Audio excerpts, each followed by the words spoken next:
Well, good morning. I'm very excited that you're able to join us today to participate in this session. My name is Matt Fulton, and I'm the Vice President for National Engagement with a company called Polco. Today, we have a very excellent panel to help have a conversation around the topic of maintaining a sense of community in a socially distanced world. We're going to be talking about the challenges that community leaders are facing from an engagement standpoint, and how to just safely and effectively engage with the community members that you're trying to stay connected with. Our goal today is that you take away a new idea, a fresh perspective, or a new strategy, something that you can apply to be more successful in bridging your community, just to help your community move forward. Here's kind of the format for today's discussion and what to expect. We'll take a few moments for each of the panelists to introduce themselves, and then I'll kick off the conversation asking questions at a high level on high-level themes and ideas around the whole issue of engaging during COVID. And then during the second half of our time, we'll open up the floor to give you an opportunity to ask specific questions from each of the panelists, and anything else that you've been thinking, and take a few questions from the audience. If that sounds okay, let's get going with panel introductions. Our first panelist is Emily Kilroy. Emily is the Director of Communications and Public Engagement for Albemarle County in Virginia. In her role, she works with the elected officials and staff across the organization to design and implement meaningful strategies to bring community members to the table, just for helping shape policies and programs and plans in an equitable and inclusive environment. Emily also oversees the county's media interactions and social media channels. She's had a decade of private and public sector experience in bringing people together to solve problems, translating technical information into cohesive narrative and storytelling using data. She's got a master's degree in urban environmental planning from the University of Virginia and a bachelor's degree in international studies from American University. Emily, would you mind sharing a little bit more about yourself? Sure. So I have been part of Albemarle County local government for 6 years. I started as a public engagement specialist and stayed on through a promotional process to become the Director of Communications and Public Engagement. And I want to take a second just to say that I really view communications and public engagement as sort of two sides of the same coin. You can't communicate something that you don't understand, and you can't communicate effectively to an audience that you don't understand either. So making sure that government is presenting things in a way that resonates with the community and that the community cares about. So are we telling them things that they don't care about, or are we really getting to the heart of what their interests are? So that's really been my focus in my role as the Director of Communications and Public Engagement. Yeah, thanks, Emily. That's very helpful. I want to introduce Paolo Kespradit. Paolo is a management specialist in the city of West Hollywood, and he works mostly on public engagement, economic development, and other special projects. He's also worked with the cities of San Dimas and Alhambra in similar capacities. I've been impressed by just getting a sense for his leadership roles within the profession and the community. He's been the vice president for the Municipal Management Association of Southern California, as well as the president of a Rotary Club in his area. I also want to just pay a special note that he was just awarded the J. Michael Dutton Summit Award, which is presented to a board member of the Management Association for someone who has made a significant and a sustained contribution to the organization. So, Paolo, if you could add just a little bit more about your background, that'd be great. And congratulations on your award.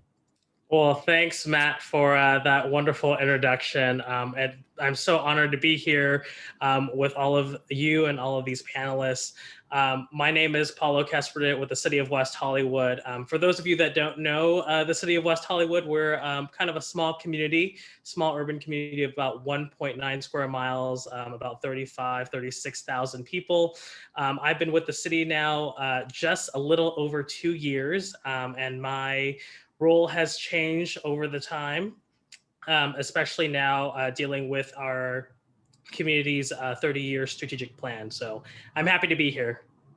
Well, that's great. And congrats again. It's always nice to be recognized for what you're contributing, and just based on what I've reviewed of your history, it's well deserved. Thank you. Our third panelist is Ashley Traynum-Carson. Ashley is with the city of Asheville and has more than 16 years of experience in local government. She's got a strong background in program design, grants management, and communication. She's worked in several local governments, including the District of Columbia, Rochester Housing Authority, and now with the city of Asheville.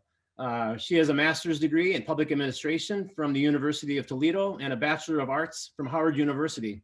She's currently the communication and public engagement specialist for Asheville and has helped lead the virtual engagement efforts in the community as a result of all of the COVID-19 challenges. For her particularly, it's been a very busy and challenging time because she's also had to deal with those sensitive and challenging topics like removing Confederate monuments, hotel developments, and climate justice. So Ashley, thank you very much for joining us today. If you could add just a couple of notes, that'd be great. Yeah, thank you. Thank you for having me. Yeah, so very busy time for the city of Asheville. I would say that Asheville is a very eclectic and engaged community. So we have to be on our P's and Q's and dotting all of our I's when it comes to community engagement. And it's just been, like I said, a very challenging time, but also a very, just a kind of a fun time in learning new ways for us to communicate with our community and get some feedback. So really exciting and looking forward to sharing with everyone.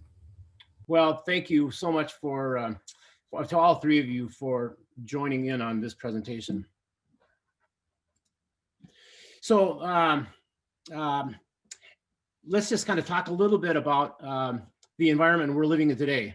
Yeah, I really think that it's more important today than ever to have maintain a meaningful connection with the community stakeholders, and just making sure that we're having that connection so that they can have a context around the things that local governments are doing and the things that are impacting on a day-to-day life. You know, residents have such a mixed understanding of local government, and the opportunities to connect are sometimes a little bit more challenging. It's just it's such an important part of being connected in order to maintain that sense of community. The pandemic, of course, creates all sorts of kind of unique challenges. And so the question is, how can we safely and effectively engage on the community? So the topic that we're talking about today is maintaining a sense of community in a socially distanced world. One way to start the conversation is kind of taking a look at the problem. One of our research arm is a National Research Center, and our research shows that 80% of US adult population has never even attended a city council meeting. I always used to get a little bit of a frustrated chuckle out of having meetings where there were more staff people there than residents. And so even before COVID started, social distancing was required. Engaging with your residents was a challenge at that time. And so then you add on a pandemic to the equation, and now there are all sorts of more factors and challenges to overcome. You know, I think about people are having to adapt to a new world. We're working remotely, they're working remotely, and then they're trying to homeschool their kids. And so there's so much going on for the average citizen that staying connected in the important work that the government is doing just becomes all that much more challenging. But we also know that the pandemic has shifted the needs and expectations that residents have of their communities to simply survive financially, emotionally, just within everything that they are currently working on. So the three questions that we are going to be entertaining today are these. How has your communication and engagement strategy evolved since the beginning of the pandemic? How does the resident engagement influence your success in maintaining a sense of community? And which tools do you currently use to measure feedback from a resident's perspective during these challenging times? So let's jump in on the first question. And Ashley, let's start with you. How has Asheville's communication and engagement strategy evolved since the start of the pandemic? At the start of the pandemic, it was an interesting transition because when we had just ended a contract with Buncombe, which was our survey function for surveying the public, and we transitioned to a new product called Public Input. And it couldn't have come at a better time because since COVID started, we have gone totally virtual with our council meetings, our boards and commission meetings, our online engagement. I think in May, our first online engagement was about our hotel overlay for where hotels are going to be situated in Asheville. We received a ton of feedback on that. And usually that would have been us going out to these groups. And so instead this time, we very much catered to those groups that we would have normally talked to focus on, but then we did those engagements online. And then we had a survey for people to talk to, and along with the video. So everything for us transitioned really quickly. And then our next engagement that we went to was for Vance Monument, which is a Confederate monument here in Asheville. So on top of that, we're doing the normal meeting stuff that we would have did, and then we're kicking it off to these big engagement projects that people really care about. And for Vance Monument, one of the things we did differently because of the new technology we had access to is we allowed people to text message their comments, which we had really good engagement on, because people, most people have a smartphone. They're able to send a text message and say, hey, this is how I feel. And then we had our weekly meetings for 12 weeks. There's wrapping up this week, where people could call in and leave their public comments. So our engagement has skyrocketed. Even for council meetings, at one meeting, we had 161 callers call in. That's more than we would have a normal council meeting who are going to show up. And so just giving that access of having that live caller line, being able to text message, it's really transformed how our community has engaged. They've been more engaged. They've been a little bit more angry, just given everything going on in the world right now.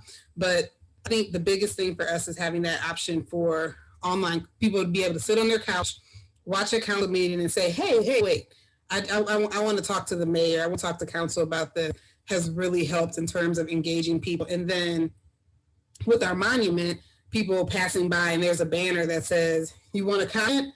Text us to the number, and then you get 3 questions, has really transformed how we were engaged. And I think that we would have gotten there, but COVID just made us just try it, and like, we're going to ask for forgiveness later. We're just going to go for it. And it's really helped us engage our community. That's really interesting that you have so many people calling in. Did it vary a lot by topic? The amount of it varied a lot by topic. At our last council meeting, we had about 21 callers. Our peak, which was when a lot of stuff in the summer with George Floyd, that was when we were getting in the hundreds. But even still, we're seeing strong numbers of people wanting to comment.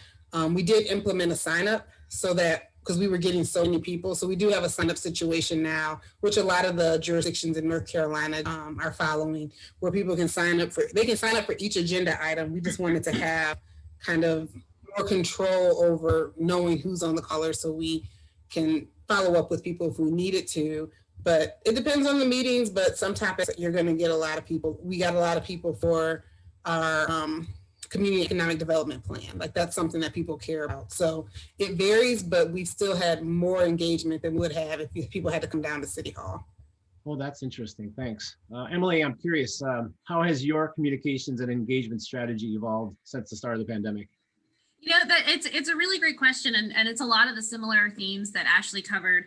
The first thing that I want to say is that we're just seeing more people engaging. So for several years, the county has been working towards bringing in more digital tools to engage with the community. And we've sort of run parallel tracks. A master planning effort still has several community meetings, over the sequence of the project, but also creating an online portal for people who can't come or don't want to come to have an opportunity to engage. So we've been sort of playing with what digital engagement looks like, but still sort of, doing all of the stuff that we traditionally have done in person as well. And so the pandemic has required us to really just focus on the online engagement. And we've seen a lot more people showing up. And I think that's because when you're trying to run a hybrid system, you're not going to do both great. Not the needs of every user is not going to be able to be met because there's only so much capacity in the day. Being able to really focus on just what our digital footprint looks like has really been very successful, because a lot more people are actually showing up because they feel like they're getting a high quality experience. At the same time, I don't want to say that we've fully pulled out of in-person engagements. As we look at the pandemic specifically and the impact that it's having in our community, you can see the disparate impact of COVID incidences by race, and also by the severity of COVID-19 by race. So hospitalizations and mortality for our residents of color is higher than our white residents. And so we've done on sort of a broader public engagement, a real focus on virtual, but we've also been out in the community with a physical footprint, getting at more of those emergency response needs. So we've been really intentional about going all over the 726 square miles that our county comprises to have pop-up opportunities for people to get hand sanitizer, fit cloth face coverings, and then end those opportunities. So that's sort of what we use to draw people to come. And then at those events, also handing out information from the CDC about the best practices for preventing the spread of COVID-19. And fire rescue, we work with fire rescue for summer safety tips to be part of the package that people pick up when they get their face covering. The third thing I wanted to mention was at the start of the pandemic, our communications traditionally, I think, probably followed a lot of what local governments do, very bureaucratic, neutral, this is the information that we want you to know right now, tone to them.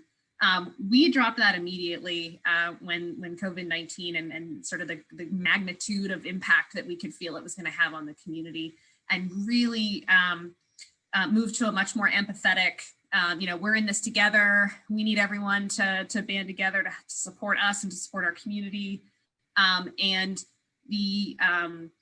We're seeing in our metrics, our followers, our likes, our newsletter opens, web traffic, much higher level of interaction and engagement with our community. And I think a lot of that is just dropping that government speak and really trying to be much more real with our residents about what's going on, what we need them to know, wanting to really hear back from them on what they need from us. And that's been really transformative. We had a big engagement planned that was supposed to be February through July around public engagement with our Confederate monument. Actually, it's kind of funny, in the center of city of Charlottesville, but Albemarle County owned property. And so we had a very intentionally, very in-person focused, really, it was sort of a community conversation, a multi-month opportunity for people to engage, however they felt comfortable, really talking about race and public spaces and memorialization and cultural landscapes and what do our public spaces say about us as a community and what do we want them to say. And then COVID happened. So we designed this really intentionally very in-person journey for the community to go on with us. And we very quickly had to really shift that into really a multimedia experience. So we had videos, we had Zoom panel discussions, listening sessions, and we used public input to really have a couple of opportunities and sort of bring all of the multimedia opportunities that we pulled together into one place. And it really became a very powerful experience. And I think in a way it really benefited from us having the forcing function of having us to have to really rethink, how can you have a really thoughtful, really community-driven process in a virtual world that we're all still trying to figure out what it really means. Yeah. Oh, that's cool. I love the idea about the pop-up events. Were you able to get a lot of people out to those events? We've given away almost 30,000 face coverings those events. So it's a drive-through, so that no one is staying for very long. But we do feel really good about the impact that those have had on the community. The other interesting thing that I'm picking up from your comments is the fact that local government bureaucracy can be a barrier for people being comfortable with engagement. So dropping the government speak, I think, is a really relevant thing. Just the way people interact, you need to have that kind of personal connection, even with the community, to be more comfortable for engagement. And so I think that's a really cool observation. So thanks, Paolo. How about you? How's your communication and engagement strategy changed or evolved over the course of the year? Yeah, so West Hollywood, as I said, is a pretty small city, but yet we're urban. Lots of things that we do kind of get on local news media outlets very quickly, and probably throughout the US pretty quickly. Our community, while being small, has always been super engaged. And our community has always fought for social justice issues as well as other types of topics that our community finds important. With that said, I think, as the other panelists said, coronavirus really kind of put a stop on a lot of our work plans that we had in place to further engage the community on different types of levels. But with that kind of change came a lot of opportunity for us. So as soon as the coronavirus hit, one day we're in the office and kind of the next day we're all working from home, and 9 months later, we're still all working from home, trying to still figure this out. But what we did, our communications department enlisted and basically created a branding kit for coronavirus activity. So as soon as March hit, everything became about coronavirus. Nothing was about all of our events. It was just coronavirus, mask up, stay safe. We're all in this together. There's light at the end of the tunnel, and there's hope. And we've gone through this before during the AIDS epidemic. West Hollywood was the center of that. And we've gone through that same type of communication strategy, and we know, and our community has been through that. So, they understand that there's a lot of a hope message associated with that. Additionally, we took our social media and basically did a big pivot on it. Every day we post these kind of almost vignettes, which are basically a summary of what's happening for the day. So we have our WeHo TV news staff basically create these minute-long clips that get posted on our Instagram news feeds. We do daily updates on all of our Facebook and Twitter, and we keep consistently being engaged with all of our constituents. With that also, we noticed that there was a need for public input and especially dissemination of information related to coronavirus, specifically in our business community, where a lot of the information wasn't getting trickled down to a lot of the smaller businesses within the community.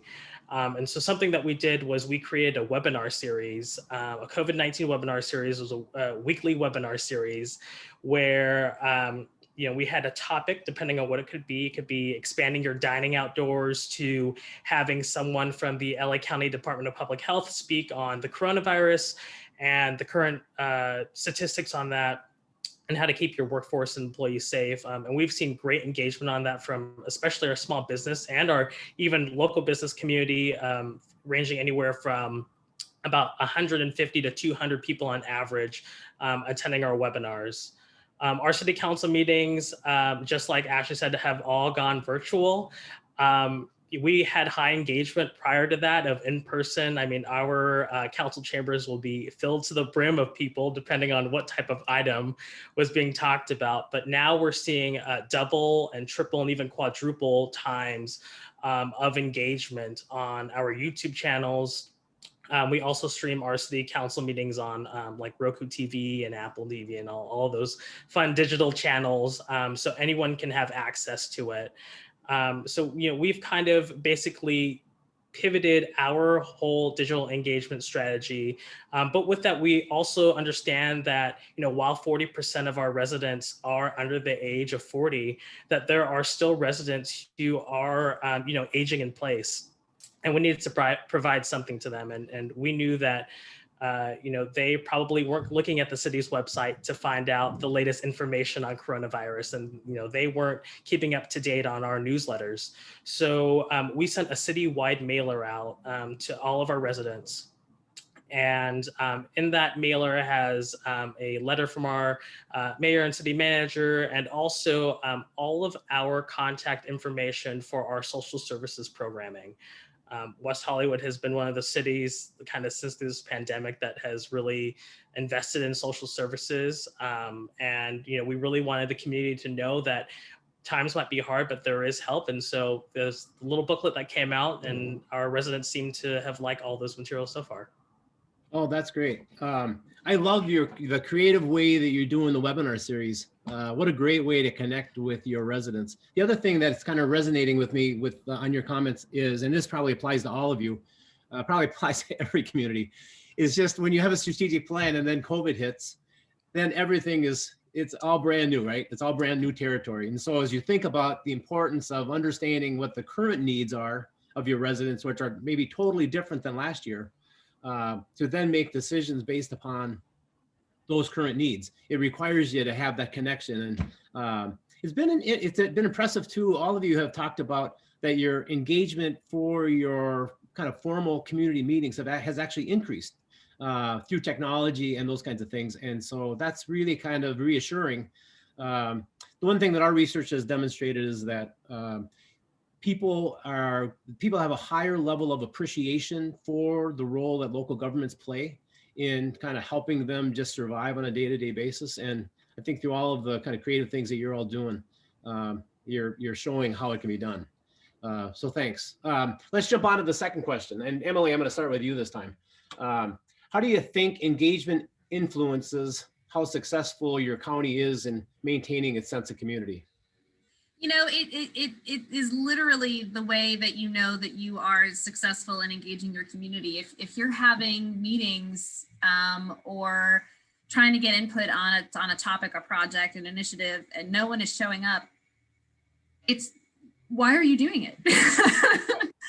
You know, you're either, and I think it's incumbent upon local governments to ask ourselves, you know, is it that this is the wrong thing to be focused on? Well, if you're focusing on it, it's probably a priority of your elected officials, right? So you have to assume that they are in touch with what the needs of the community are. So then the question is, well, then where are we failing to connect with our residents? And that's the hardest part.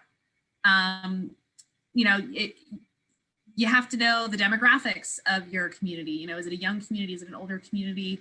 And then, you know, you have to work really hard, and this is the hardest part, to design an engagement and communication strategy that covers the needs of the people who are really engaged, because they're going to show up and they're going to talk to their elected officials. They're going to, you know, reach out to staff directly, but to also recognize who's not engaged actively on their own, but really needs to be. So who's going to be impacted by this thing that we're doing, and they don't necessarily realize it, or they don't have the time to invest that others may have in really getting involved. And how can you put them in a position to add their voice to a process that that will have a really big impact on their life? And so that's sort of how we start any real endeavor that we begin to sort of figure out, okay, how can we be successful in making sure that everybody who needs to be part of this or informed about this is, and it always looks a little bit different. And I think, you know, as virtualized as the world is right now, I think there's never going to be a time or a project where we won't also have to be hitting all the country crossroads stores and you know, popping up on trails to talk to the real users, the real impacted stakeholders in whatever it is that we're trying to do. Do you have a policy that requires engagement or some form of engagement with your major capital projects or major policy initiatives? We have, you know, it's not a formalized policy, but it is absolutely the practice of, you know, driven both by our elected officials and also leadership within the organization. That you know, we all, you know, as West Hollywood and Asheville, very highly engaged community. University of Virginia is in Albemarle County, and so we have a very engaged and highly educated population that expects to be informed and engaged in major investments. So policy initiatives, capital projects, there's a big expectation that we'll do those engagement processes. So it's a high priority, and it really comes through clearly how strategic you are in thinking about what the policy or what the issue is, and making sure that you're being very strategic in your outreach to get to those populations that should be involved, or you want to maximize the opportunities to be involved. Yeah, we had a project a couple of years ago where we were doing a small area planning initiative for a really ideally located intersection in the community that really was just begging for redevelopment. And everyone, the consultants and the people who were showing up to community meetings and staff were really talking about trying to engage millennials in wanting to live and work in this redeveloped area. And every single person we were talking to, as we reflected on our engagement, was over 60. And so we said, we really need to talk to millennials about what it is that would make them want to live and work in a redeveloped area. Because right now it's just a bunch of non-millennials projecting what they think millennials want. And we really need to bring them into the conversation if we're going to be successful in that. Excellent point. Paolo, you live in such a destination location, West Hollywood. So how does engagement play into your creating or maintaining that sense of community? Yeah, it plays very heavily in maintaining a sense of community because our community is so engaged and loves to be engaged. I'm sure, like Emily and Ashley's community, it takes some time for a lot of our large projects to occur because we have to ensure that we are reaching out to everybody possible, whether it be a large-scale hotel development or it could be a IT strategic plan. We're reaching out to the community for everything to ask them their opinions. We're really big on our strategic plans. For me personally, I work on the city's 30-year strategic plan called Vision 2050. And sometimes it's, especially in this time that we're in right now, it's hard to imagine 30 years from now, let alone for some of our residents, how are you going to pay rent tomorrow? And so it's also understanding that like you have a message and it's okay to push some of these projects back, like our Vision 2050 project. Like probably right now is not the time to be talking about, spending $1 billion on a particular project or a few $1 million when people are struggling to find $5 in their pocket to pay for food. So just kind of realizing that in our own internal sense is really important. And we get that through a lot of that through our resident feedback. Our residents are not afraid to tell us when they see something wrong. They are going to be the first ones to tell us on Twitter, on Facebook, on Instagram. They know pretty much our personal cell phone numbers. So they'll give us a call. They will email us and make sure that we know that they like something or they definitely don't like something and don't want it to happen. And I think that has happened kind of organically over the years of just the city and the way that we operate on more of a concierge level service type of program. We really pride ourselves on giving every constituent a call back or response back pretty quickly, not more than 24 hours. And so, that's something that we really strive to do. And I know, not a lot of communities have that bandwidth, but luckily we have that opportunity in our community, and our community expects it from us now at this point, that we are just dialing fast and furious. Yeah, interesting. I'm picking up on when I hear you say about people connecting with you via Twitter. I'm picking up on Emily's point about, when you're connecting with the community when people show up. So yeah. Whether it's just a hot topic in the community or something else, they'll let you know. Yeah, definitely. It's it kind of depends what's going on in the day. And I think every day, especially now, things are changing so quickly and so fast that everything has now become a hot topic in the world. Yep.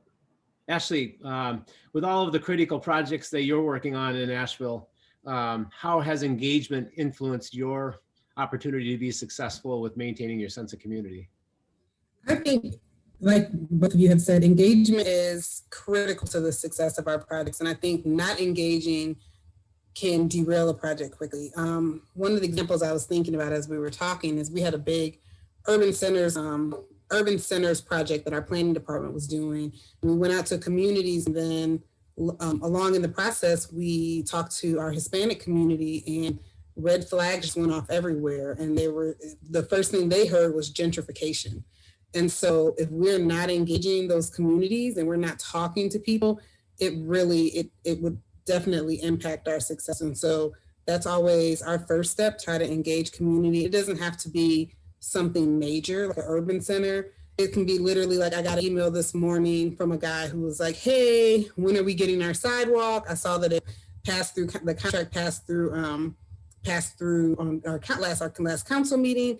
It's just letting that neighborhood know that, hey, this contract went through. You'll be seeing contractors in your neighborhood in the next couple of months. So it's from the little things, just talking to the neighborhood associations to these bigger engagements that we really have to talk to people and for our projects to be successful and for people to feel like, okay, they're actually listening to us. And unfortunately, we don't have a huge staff where we can follow up on every call and tweet, but we try to do our best to make sure that when people talk to us, if it's on Nextdoor, if it's on Twitter, that we continue that conversation. But having that engagement on the front end is really important so that we're not then making policies that are going to disenfranchise people, but also not disenfranchise people and really have the impact that we intended to. And it doesn't become an afterthought of we did this and then, oh, by the way, this happened. So engagement is definitely one of the things that we really try to strive for every project.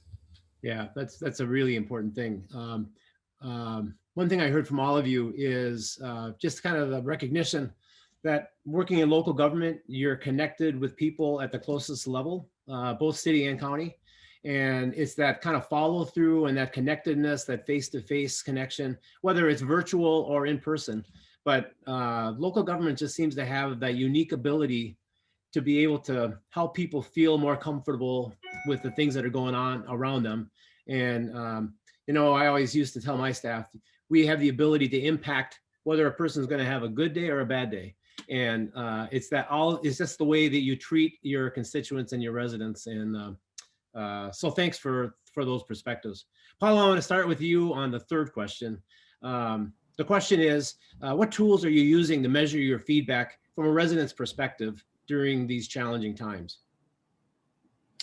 Yeah, so, we are really big on polls and strategic plans at that. So with that, we have a lot of community engagement, but, we are really big at, hiring out an outside firm to basically poll our residents to see how we're doing. Whether that be through the city services that are being provided, are they happy with what we're doing right now? Are they unsatisfied? Do they understand that there are services for rental assistance? In addition to that, we have a bunch of software right now that our digital media team uses to basically search out keywords for social media posts. It could be anything from businesses or coronavirus, and we can actually see the sentiment from the community, whether that be from our community members that live in the community or our community members that just patronize our local businesses, to see what the sentiments are, if they're liking what's happening out in the field or they're not. And also just another tool that we use is most recently, we just kind of go out, talk to our business community and just see how things are going. Sometimes it's, not just the over the phone or over the internet type of interactions. It's more of that very socially distanced and physically distant kind of engagement that gives us a really good sense and pulse. We have a lot of different types of meetings with a lot of our stakeholders. And it gives us an opportunity to also gauge what their sentiments are in a very open forum with the city. We can have our nonprofit group let us know if things are working out for them in the city. We can have our restaurants and bars to see what else we can do in the city. And it kind of helps us know what things that, as a city, we need to look at further, what things we're doing well and what things we can continue to improve on. But we try to be as engaged as possible, and we try to use all the tools in our arsenal to at least understand what our community is thinking. Paolo, with your community surveys, how frequently do you do them? And then do you do any benchmarking, either internally or with other communities?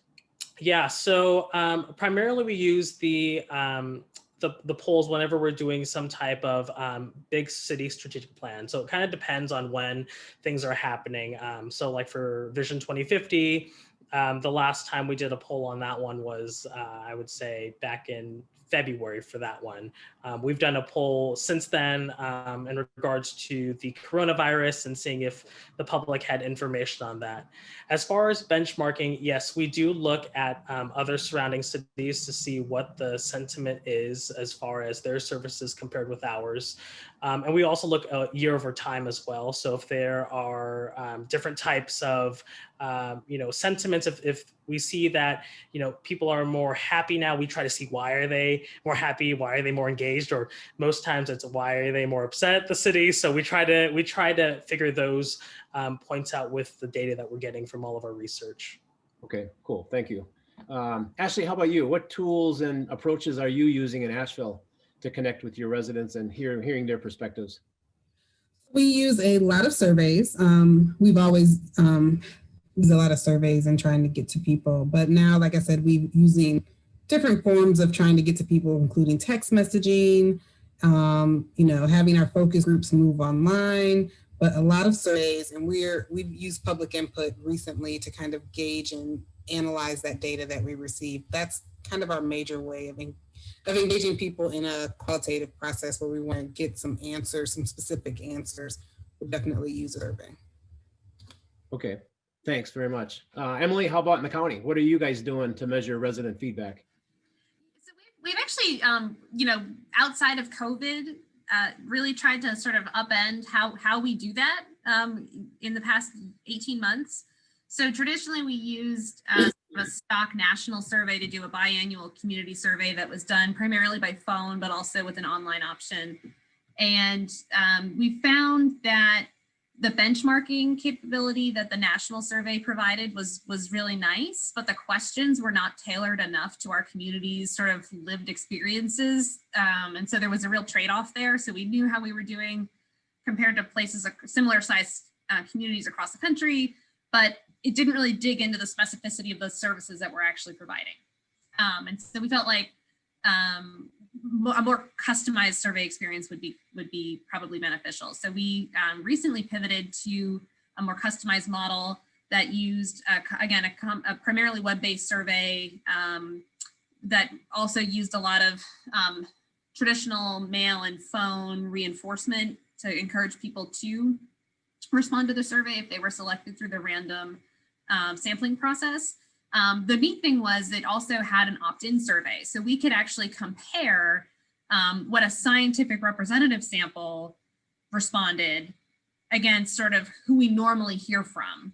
So we could see there was the opt-in received a lot more responses that were older, wealthier, more educated, and predominantly white residents. And we were able to sort of see the difference between the different data sets of responses. So that was really interesting. We also, in the past 18 months, have formed an Office of Equity and Inclusion. This is not something that's not that uncommon in local governments across the country right now. And right up until the beginning of the pandemic, really, they spent 6 months popping up all over the county, all the different historical communities that we have. And they had a survey questions about access to services, some governmental, some private. So, experiences with transportation, with education, but also experiences with groceries, with access to medical care, really to try to get a full picture of the lived experiences of our community members so that we can attempt to try to sort of alleviate some of those barriers as we move forward. The findings from that have been incredibly rich and incredibly useful for us as we find ourselves in the pandemic, because we have a really good sense of where the different barriers and challenges are physically, geographically in our community. And so as we looked at, how can we as a government be a resource on the human services side of the pandemic, we sort of know where some of the trouble spots are, and that made it the developing interventions a lot more easier, a lot more simple for us. As March and April, I know everyone was very overwhelmed with all of the things that we needed to do all of a sudden. So that gave us a clearer path forward than we otherwise would have had we not done that. And I think the online traditional community survey paired with this very qualitative pop-up exercise really gave us a really robust understanding of sort of the environment that we find ourselves in. Emily, I'm curious, when you did the representative survey work and then you did the opt-in survey, were there significant differences between the data? There was, yeah. We definitely saw higher levels of satisfaction from the people who opted in, and the people who opted in heard about the survey from us because we were the channel by which that was advertised. So we were able to see, the people who are engaged with us already have a higher regard for the work that we do than, your average person who, their only interaction with local government is probably when they pay their personal property and real property tax bills twice a year. So that's obviously not a great experience. But you're underscoring the importance of having that connection in terms of people having a better understanding about what services they're getting. They have a better, probably a higher level of trust because they have that relationship. And so that kind of feedback, I think, is probably very relevant to the connectedness that they feel with you as an organization. Would that be fair? Absolutely. Yeah, that's very cool. Well, let me just kind of open it up right now for any of you, if you want to ask each other questions at all on anything that you heard from each other. Now would be a good time to do that. Is there anything that comes to mind? Let me do this. Let me ask you a question. If I were to ask you what the single biggest challenge is for your organization right now, how would you respond to that? Either one of you. I went for the unmute. Sorry, I feel like, that's a wow, Matt. You're I think punting us here a very loaded question. I think that there is a lot that is coming up down the pipeline that we see. I think if I can kind of get out of the resident engagement portal for a second and kind of look at organization-wide and citywide, it'd be the exodus of a lot of our staff that have been part of the city of West Hollywood for a really long time. They're at that age where they can retire, and the new generation's kind of coming in fast and furious. And so with that, you lose a lot of this institutional knowledge, which is really important, and kind of caveat with public engagement, because West Hollywood being a really small community is these players that have been part of the city for such a long time that have become this immediate nexus between the community and the city. And with those people starting to retire out from the city, you're having newer players starting to learn the community, understand who those people are, and really trying to engage with them. And that's going to be a hurdle, which we're starting to work on. And we have always been on the kind of, I like to toot our own horn, but cutting edge of being very edgy with our marketing material and the types of PSAs that we put out there. Yeah, that's true. That generational shift and just the overall organizational change and the loss of all that historical knowledge, I think is going to cause a lot of changes and have a big impact on organizations. So thanks. Emily or Ashley? Ashley, the question was, what would you consider to be one of the biggest challenges you're going to be confronting with the organization? I think that for us in Asheville prides itself on being kind of this progressive community, and we've taken on some big items. We made national news for reparations, and so I think that of having a resolution for reparations. And so I think that is going to be a challenge in terms of how that money is going to come from the city and what programming, and listening to the community and hearing what they want, how they want to see that play out. So I think that in the short term is going to be one of our big challenges. And like Matt, I think we have that retirement issue as well. But luckily, we have some really great people that have come aboard in our city government. So I think that will be okay. But that's something that I think all local governments have to think about. But in the short term, reparations, we're gonna figure that out. And I think that's going to be a large engagement. And that means so many things to so many different people. So just trying to get a hold of that and what that means and what that's going to look like, and making sure that people in the end are happy with where we end up. Yeah, thank you, Ashley. Emily, anything from you? I want to go like 12 different directions. I think it's really, we still don't know, aside from the real specifics of the COVID response, we still don't know what the long-term economic impact that COVID will have on our community, and squaring that with all of the community priorities that we know that we already had, which for the most part have not changed because of the pandemic. And then all of the priorities we now know that we have, which has changed because of the pandemic. So for example, one thing that has been talked about for many years, and we've done some small efforts around, is broadband access. But it hasn't been a strategic priority because it was viewed as a nice to have and a really good to have, but not necessarily a necessary to have. With telework and students doing virtual learning, doctors' offices doing telehealth at a level that just was not what we were seeing a year ago. Broadband access has absolutely become a must-have, and how to manage, making the investments that we know that we need to do there to serve our community with the existing needs that we had for school capacity and parks and trails. Our parks and trails use has just skyrocketed over the course of the pandemic, and there's still some unmet needs in that regard. Sidewalk connectivity. And so really squaring all of the needs that we know that we have in a really uncertain economic environment, and making sure that we continue to stay connected with our community to understand what are the most important needs that we have now in a fiscally constrained environment. Yeah, that's very enlightening. These comments, these perspectives that you're sharing have just been really valuable. It just kind of reinforces the importance of these kind of conversations, just so that you can hear what kind of cool things everybody's doing. Let me just kind of go back to and kind of summarize what we heard today. First of all, thank you, all of you, for your perspectives. It was just great to hear your thoughts on all of those questions.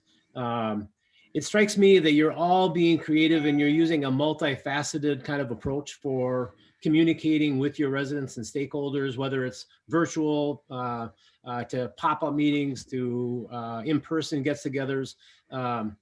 You're being creative, but you're figuring out a way that during COVID, you're helping to make that connection and keep that connection.